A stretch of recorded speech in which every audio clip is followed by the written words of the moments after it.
اللہ تعالیٰ کے فضل و احسان کے ساتھ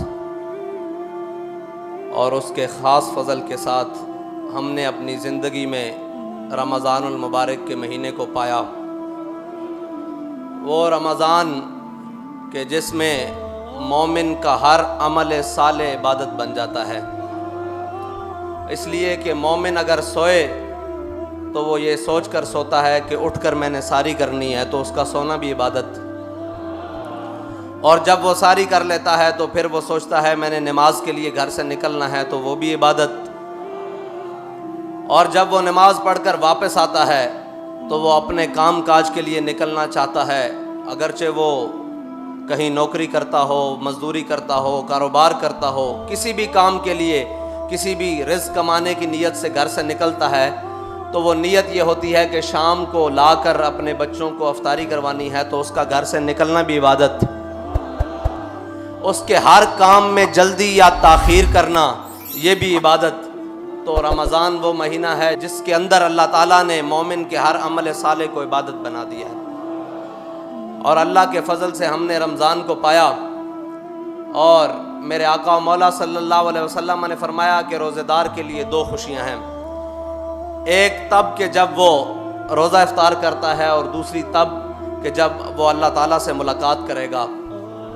اور اسی رمضان کے مہینے میں ایک سال قبل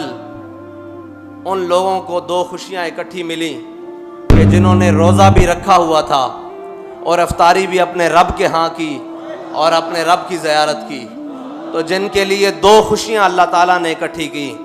اور وہ اپنے زخموں پہ ہاتھ رکھے ہوئے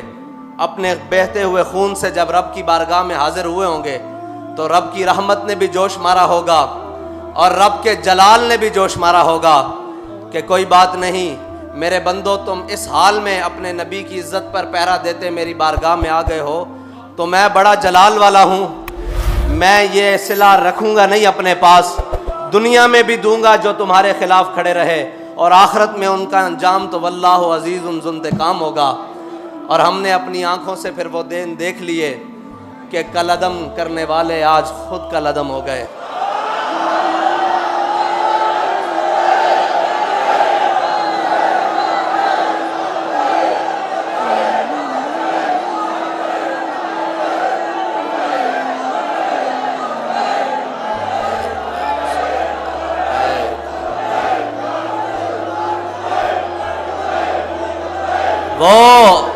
وہ اقتدار جس کی خاطر وہ پاک خون بہایا گیا، اور وہ اقتدار جس کی خاطر علماء، سادات، حفاظ، قراء، عوام، مومنین، مسلمین کے گھروں پر سیڑھیاں لگا کر چار دیواری چادر کی پامالی کی گئی، لیکن آج دیکھو کہ کہیں چھپنے کے لیے جگہ موجود ہے۔ جس اقتدار کی خاطر تم نے یہ سب کچھ کیا تھا، وہ اقتدار تمہارے گلے پڑ رہا ہے اور تم اتار رہے ہو۔ ہائے اس زود پشیماں کا پشیماں ہونا۔ یہ رمضان کا مہینہ ہے، ہم انتقام کی بات نہیں کرتے، لیکن اللہ نے جو قرآن میں لفظ استعمال کیا ہے نا، وہ انتقام کا ہے۔ مسئلہ یہ ہے ہم انتقام کی بات نہیں کرتے، ہم کہتے ہیں کہ کوئی بات نہیں، یہ جو کچھ ہم پر ہوا یہ حضور کے نام پر ہوا، لیکن رب قرآن میں انتقام کا لفظ استعمال کر رہا ہے۔ ہم ترجمہ تو کرتے ہیں کہ اللہ کی خفیہ تدبیریں، اور ادھر بھی رب نے فرمایا واللہ عزیز ذو انتقام، اللہ بہترین انتقام لینے والا ہے۔ ثابت قدمی بہترین انتقام ہے، اور حضور کے دین پر کھڑے ہو جانا یہ بہترین انتقام ہے۔ اور وہ جو شہادت کا رتبہ پا کر رب کی بارگاہ میں پیش ہو گئے، ابھی تو یہ دن دیکھا ہے ہم نے، ابھی تو جس دن آپ عدالت بیسی وہ دن باقی ہے، اور اس دن کے لیے انشاءاللہ ہم نے اپنا ایمان سلامت لے کر وہاں تک جانا ہے۔